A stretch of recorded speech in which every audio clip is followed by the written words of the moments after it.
Student के लिए बस एक ही अब विचार रह गया है, फ्रेंच रेवोल्यूशन जैसा एक क्रांति हो बिहार की धरती पर। दूसरा कोई तरीका नहीं बच गया है। अब करे तो क्या करे। 6-6 हजार विद्यालयों में एक भी शिक्षक नहीं है।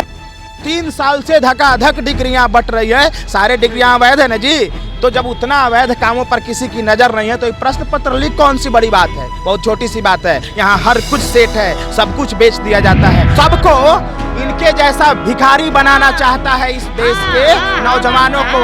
कोई उद्देश्य नहीं है। ये जो महिला है ना, ये बिहार सरकार के कुकर्मों का एक नतीजा है और ऐसे ही लोग पूरे बिहार के लोगों को बनाना चाहते हैं। बस हम यही तो कह रहे हैं। देश भर में सीटेट का परीक्षा 28 दिसंबर से शुरू हो गया और 7 फरवरी तक चलना था, लेकिन इस बीच में ही आरा से जो खबर आ रही है वो साइबर सेल के द्वारा प्रश्न पत्र को लीक कर दिया गया है और मतलब यूँ कहे तो हैक कर लिया गया था। ऐसे में सवाल ये है कि आखिरकार बार बार बिहार से ही, चाहे बीपीएससी हो या बीएसएससी हो या फिर सीटेट हो, कि इसकी प्रश्न पत्र बिहार से ही क्यों वायरल होती है। हमारे पीछे कुछ अभ्यर्थी हैं, ये लोगों से ही बात करते हैं। क्या समस्या है कि बिहार से ये मामला बार बार उजागर हो जाता है? मैम, सबसे पहले तो धन्यवाद आपको। अगर आप इतना अभी तक आप नहीं समझ पाए हैं कि क्यों बिहार से हो रहा है, वो इसलिए बिहार से हर प्रश्न पत्र लीक होता है क्योंकि बिहार सरकार का जो विज़न है ना, बिहार सरकार का जो शिक्षा का मॉडल है वो दुनिया का सबसे ध्वस्त मॉडल है। और ये चाहते हैं कि बिहार के लोग ना पढ़े लिखे, कुछ नहीं करे, वो कुछ नहीं बढ़े, वो डीएम और सीएम के पावर को ना समझ पाए। इसीलिए यहाँ से प्रश्न पत्र को लीक किया जाता है, परीक्षा नहीं लिया जाता। एक एक परीक्षा 10-10 सालों तक होता है।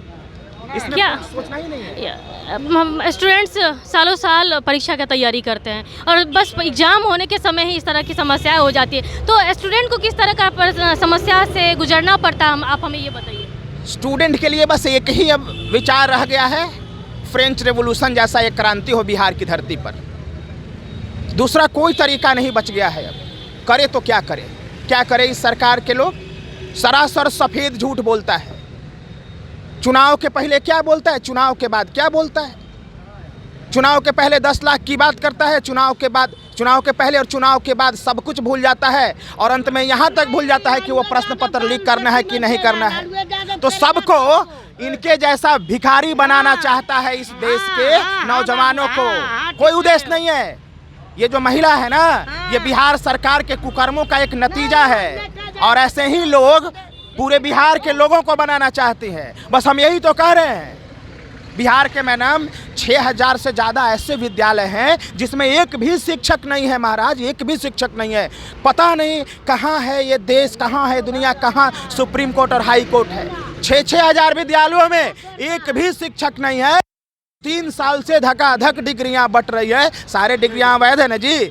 तो जब उतना अवैध कामों पर किसी की नज़र नहीं है तो प्रश्न पत्र लीक कौन सी बड़ी बात है, बहुत छोटी सी बात है। यहाँ हर कुछ सेट है, सब कुछ बेच दिया जाता है। जो 10-5 हजार नौकरी निकलता है 2-4 साल में सब बेच दिया जाता है। कैसे इससे ये कैसे सुधार होगा? सुधार यही होगा कि हम लोग स्टेट 19 की परीक्षा पास करके 3.5 साल से इंतजार कर रहे हैं और सरकार 7वां चरण के नाम पर जिस तरीक़ा से समय टाल रही है उसका ये परिणाम है। लोग 7वां चरण में आने के लिए किसी तरह से जो है पैसा से खरीद फरोख्त के डिग्री और सीटेट पास कर रहे हैं, तो इससे तो गुणवत्तापूर्ण शिक्षा की व्यवस्था नहीं हो पाएगी। तो स्पष्ट है कि सरकार जितना जल्दी 7 चरण का विज्ञापन घोषित करे तभी इसका जो है नकेल पर शिक्षा, खासतौर से शिक्षा के माध्यम से नकेल कसा जा सकता है, वरना इसका कोई उपाय नहीं है। प्रश्न पत्र फिर से बिहार में लीक होने का अफवाह है, उसको कैसे देख रहे हैं आप? सीटेट का परसों हो गया आरा से। देखिए, सीटेट का प्रश्न पत्र बिहार में लीक नहीं हुआ है, ये यूपी में भी लीक है। मैं बनारस में एग्जाम दिया हूँ। अब इतना जान लीजिए मेरा सिस्टम 3 बार बंद हुआ था और मेरा नहीं, कई स्टूडेंट का हुआ था। तो समझ लीजिए वो सेंटर पूरा जो है हैक कर लिया गया था। ये सिर्फ बिहार का मैटर नहीं है, बनारस में भी है और भी जगह ये चीज़ हो रहा है और धड़ल्ले से चल रहा है ये सेटिंग। इसमें इस चीज़ पर कैसे रोक लगाया जाएगा, क्या किया जाए इन सारी चीज़ों पर रोक? देखिए, इस पे तो जो सीबीएसई है इसको ध्यान देगी, उसके पास टीम है, वो टीम गठित करके क्या हो जाना चाहिए। कमी है सीबीएसई अपना खुद ये जो हैक वाला सिस्टम लाया। इससे पहले सीटेट हुआ था, उसमें पासवर्ड जो डेट ऑफ बर्थ रहता था ये जनरल पासवर्ड दे रहा है सबका एक समान। तो जाहिर सी है कि खुद चोर सीबीएसई ही है, छात्र के कोई दोष नहीं है। मौका वही दे रहा है पैसा कमाने के लिए, उस अलग मैटर है। लेकिन हम लोग के बिहार में 7वां चरण नोटिफिकेशन को जो नेताओं ने ललीपम्प समझ रखा है, यानी जुमला करो और कुर्सी पाओ, बिहार के जनता उब गया है। जदयू हो, कांग्रेस हो, बीजेपी हो, आरजेडी हो, ये सब जो है मूर्ख बना के रखा है। लेकिन अब युवा मूर्ख नहीं है, अब जात पात धर्म पे वोट नहीं देगा लोग। तीसरा ऑप्शन बिहार मांग रहा है, यदि ये लोग वैकेंसी नहीं करेंगे तो हम लोग नेताओं के पीछे क्रांति शुरू करेंगे। ये न घर के रहेंगे न घाट के रहेंगे। एक बार फिर से आप लोग आज सड़क पर उतर गए हैं, क्या सड़क पे इसलिए उतरा हूँ कि इन लोगों ने कहा कि सीटेट में केंद्र सरकार या सीबीएसई बोर्ड होती है, मैं बिल्कुल मानता हूँ, लेकिन राज्य स्तर पे जो बिहार सरकार में जो बहालियाँ आती है, क्या वो बहालियाँ स्वच्छ है? सवाल इस पे भी है, क्योंकि बीपीएससी जैसा पेपर लीक हो रहा है। बीपीएससी 67वीं का परीक्षा पेपर लीक हुआ और कैंसिल हुआ। बिहार एसएससी का वही हाल। और यहाँ तक कि हम जिस लिए आज आंदोलन पे है, हम स्टेट 19 के कैंडिडेट, हमारा भी परीक्षा 2 बार हुआ। पहला परीक्षा कैंसिल हुआ, फिर हम लोगों ने दोबारा परीक्षा ऑनलाइन दे करके क्वालिफाई किया। और सबसे बड़ी बात है कि बिहार में कभी भी मेरिट जो बच्चे हैं जिनमें मेरिट है, जो पढ़ा सकते हैं, उन बच्चों को विद्यालय में नहीं पढ़ाया जा रहा है, नहीं भेजा जा रहा है ताकि वो बच्चों को शिक्षा प्रदान करे। इसके कारण बच्चे जो है जिन लोगों को आज 4 साल से डिग्रियाँ मिल रही है, 10th 12 पास कर रहे हैं, उनके पास क्या ज्ञान होगा? कुछ नहीं होगा, क्योंकि वो शिक्षा के अभाव में पड़े हैं। तो सरकार को इस पे अतिशीघ्र संज्ञान लेना होगा और शिक्षकों को विद्यालय में पहुंचाना होगा और एक ऐसा सिस्टम बनाए कि बिहार से कोई भी पेपर, आगामी जो भी एग्जाम हो, कोई भी दरोगा हो, बीपीएससी हो, बीएसएससी हो, सिस्टम को कंट्रोल करे और कोई भी पेपर लीक ना हो। इस पे एक कड़ा नियम बनाए और सरकार इसको इम्प्लीमेंटेशन सही तरीके से करे, ये मेरी सरकार से मांग है।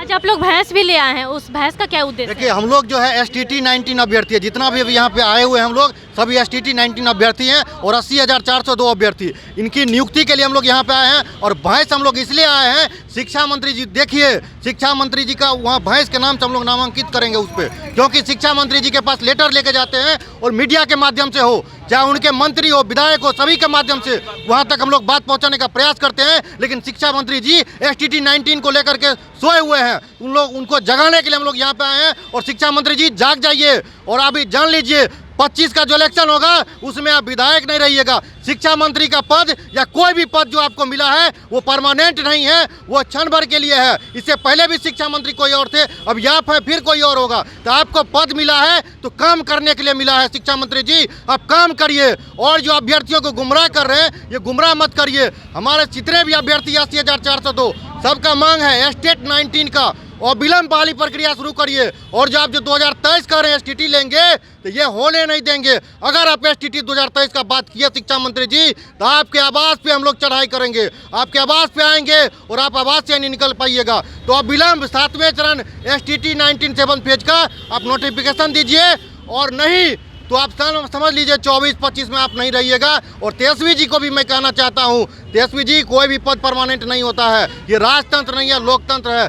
जनता आपको बैठाई है, आप 10 लाख की बात करते हैं, आप 2000 जिसमें वैकेंसी है वो निकालते हैं, 500 सीटों की वैकेंसी निकालते हैं। लेकिन जहाँ लाखों लाख परिवार जिस वैकेंसी से प्रभावित होगा, जिन युवाओं को नौकरी मिलेगा, उनको नौकरी नहीं दे करके आप 500-400 जिस विभाग में है उसको निकालते हैं। तो शिक्षक का भर्ती लाखों में मैम होगा, 4 लाख पद खाली है पूरे बिहार में, 4 लाख पद खाली है। समझ लीजिए 4 लाख परिवार उससे लाभान्वित होगा। और साथ साथ सभी बच्चों को बिहार को आगे ले जाने का काम करेंगे हम लोग। तेजस्वी जी को चाहिए और मुख्यमंत्री जी जो समाधान यात्रा कर रहे हैं, तो समाधान यात्रा में उनको कुछ नहीं होगा समाधान करने से।